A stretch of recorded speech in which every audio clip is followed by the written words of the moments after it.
L'Ukraine réclame des armes pour contrer les frappes russes incessantes dans le Donbass. Chaque jour de guerre augmente le risque d'une crise alimentaire mondiale.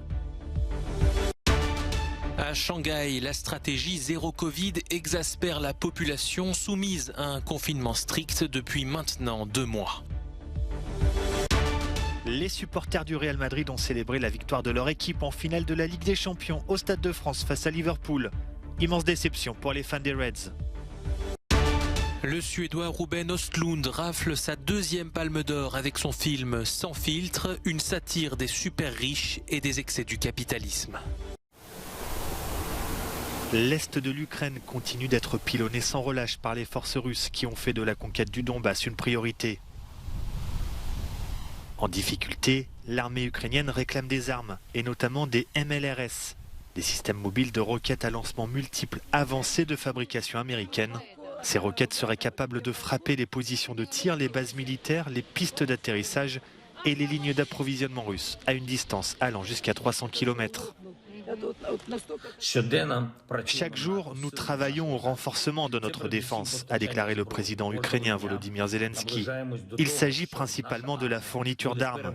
Chaque jour, nous nous approchons de la situation où notre armée l'emportera sur les envahisseurs. Bien sûr, beaucoup dépend des partenaires, de leur volonté de fournir à l'Ukraine tout ce qui est nécessaire pour protéger la liberté. Et j'attends des bonnes nouvelles la semaine prochaine.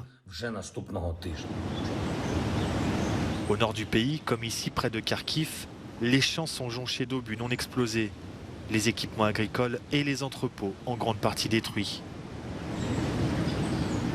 Chaque jour de guerre augmente le risque d'une crise alimentaire mondiale, l'Ukraine faisant partie des plus gros exportateurs de blé, de maïs et d'huile de tournesol.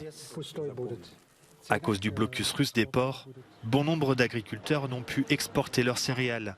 Les stocks sont pleins alors que la prochaine récolte approche.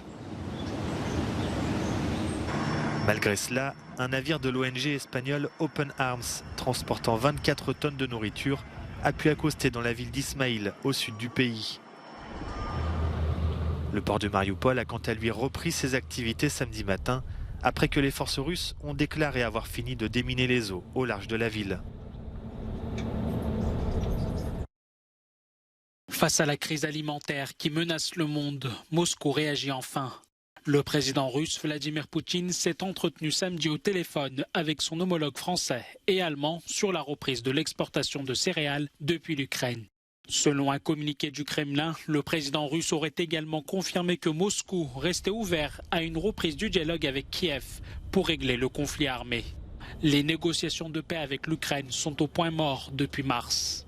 Pendant ce temps, le port de Mariupol a repris ses activités samedi matin après que les forces russes ont déclaré avoir fini de déminer et de retirer les navires coulés des eaux au large de la ville.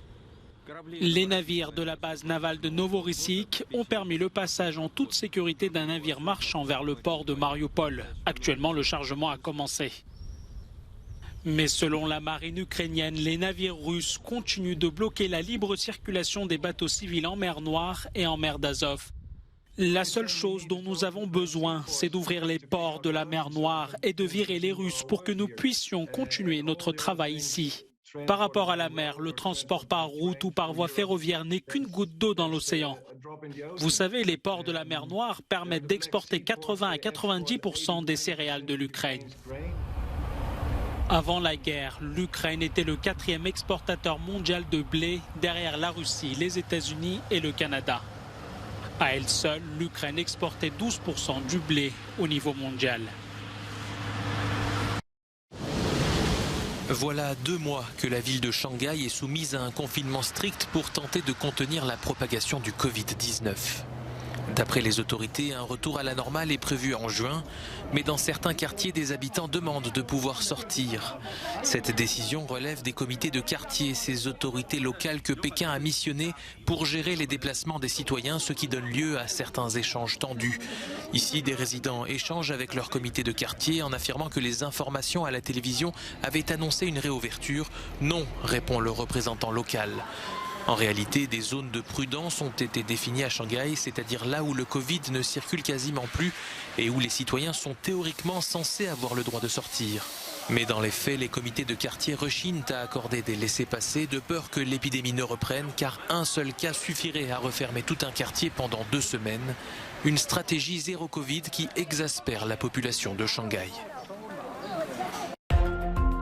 En Iran, pour disperser la foule en colère, la police a encore fait usage de gaz lacrymogène et a tiré des coups de semonce.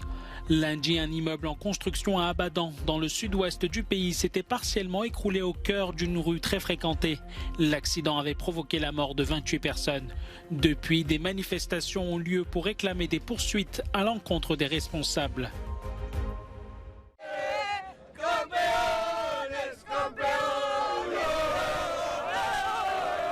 Les supporters du Real Madrid étaient aux anges hier soir après la 14e Ligue des Champions décrochée par leur club au Stade de France. Une victoire 1-0 en finale face à Liverpool grâce à un but inscrit par le Brésilien Vinicius. J'ai toujours été confiant et je suis vraiment heureux parce que cette Ligue des Champions est la plus belle de notre histoire. Nous avons gagné ce soir après plusieurs comebacks lors des tours précédents et il fallait gagner ce soir pour garder en mémoire ce parcours. C'est juste la plus belle Ligue des Champions de notre histoire. Côté Liverpool, c'était la soupe à la grimace. Les Reds restent bloqués à 6 victoires dans la compétition après s'être déjà inclinés en finale face au Real Madrid en 2018. Nous ne méritons pas de gagner ce soir. Salah a une énorme occasion à la fin, mais Courtois a été exceptionnel toute la soirée.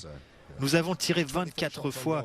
Et si vous êtes incapable de marquer avec 24 tirs, c'est que vous ne méritez pas de gagner. C'est comme ça. Les deux équipes méritaient leur place en finale, mais à la fin, il ne peut y avoir qu'un seul gagnant. Les fans de Liverpool peuvent être déçus de ce résultat. Leur équipe a cadré plus de tirs que le Real Madrid, mais le gardien madrilène Thibaut Courtois a réalisé une grande performance pour garder sa cage inviolée. Cette victoire est celle de l'expérience pour le Real Madrid qui s'est imposé contre les meilleures équipes cette saison. Le PSG, Manchester City, Chelsea et donc Liverpool pour finir. Un nouveau titre européen fêté toute la nuit à Paris par les fans madrilènes.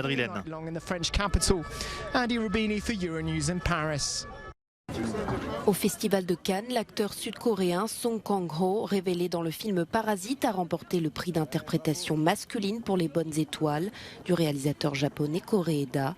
L'Iranienne Zahar Amir Ebrahimi a été désignée pour le prix d'interprétation féminine pour son rôle dans Les Nuits de Mashhad du Danois iranien Ali Abbasi. Et la précieuse Palme d'Or a quant à elle été décernée à Ruben Östlund pour Son filtre, un deuxième sacre à Cannes pour le réalisateur suédois après The Square en 2017. Ce qui me plaît dans l'histoire du cinéma européen par rapport au cinéma américain ou anglo-saxon, c'est que nous nous sommes toujours intéressés aux questions de société. Nous nous sommes demandé comment créer une meilleure société. Nous avons cherché à savoir ce que nous n'aimions pas, ce que nous devions changer. Le cinéma a donc été un outil pour essayer d'améliorer les choses. Et je ne peux rien imaginer de plus inutile que de faire des films si je ne veux pas changer quelque chose, si je ne veux pas améliorer quelque chose. C'est ça le cinéma européen pour moi. Sans filtre ou Triangle of Sadness en VO a été coproduit notamment par la Suède, l'Allemagne, le Royaume-Uni et la France. Il a séduit le jury pour son côté humoristique et engagé en s'attaquant aux ultra-riches à bord d'un navire luxueux qui coule, une sorte de Titanic où le capitalisme n'est pas gagnant.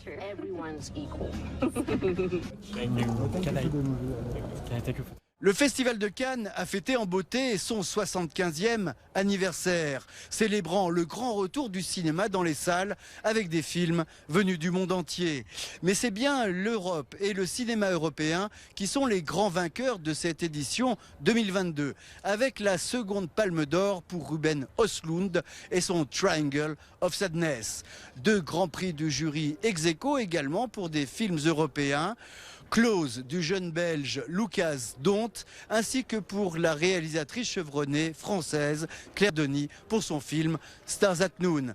Enfin, 2 prix du jury ex aequo également pour Les Hôtes Montagniers du couple de réalisateurs belges Félix van Groningen et Charlotte van der Merch, ainsi que pour Io du jeune cinéaste polonais de 84 ans Jerzy Skolimowski. Preuve, s'il en était besoin, de la diversité et de la modernité du cinéma européen. Au Festival de Cannes, Frédéric Ponsard pour Euronews.